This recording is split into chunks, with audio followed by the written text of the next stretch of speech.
right, this one goes out to all those that are out there that you're in recovery. You might have grown up as a foster kid like I did, bounced around in group homes and runaway shelters and boys shelters. You might have been in prison. You might have just lived a really rough life selling drugs or doing drugs. I want to encourage you, especially if you're trying to live for God, that your testimony, everything that you've gone through, your crap is going to end up being your credentials for this hurting world. Because if you really look at Scripture, man, more often than not, man, Jesus is really on your side. He's really on our side. He's on everybody's side, but man, he really goes after those ones that have been bent, broken, and abused, and sometimes been the maligners and the abusers like Paul.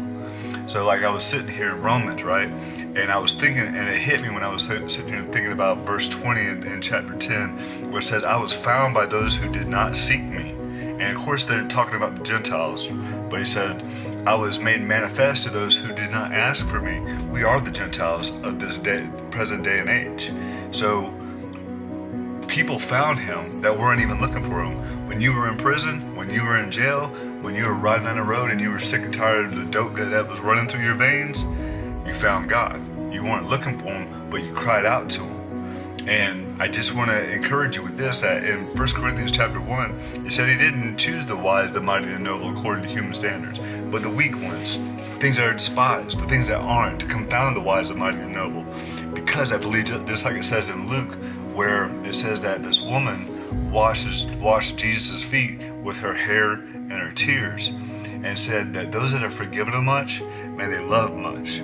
So listen, I love y'all, and I want you to live your life on purpose. And I want you to go out there and be awesome by loving on this world the way you receive that love from Christ. And you know exactly how it feels. You know how it really truly feels to be so distant and so much despair and so separated from the world and from love and compassion and everything else. And then God gave you that love and compassion that he has more than any other human being could.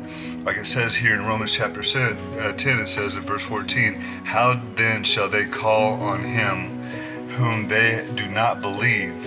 And how shall they believe in him of whom they have not heard? How shall they hear without a preacher? And how shall they preach unless they are sent? As it is written, how beautiful are the feet of those who preach the gospel of peace, who bring glad tidings of good things. Y'all go out there, y'all kill it by loving on people.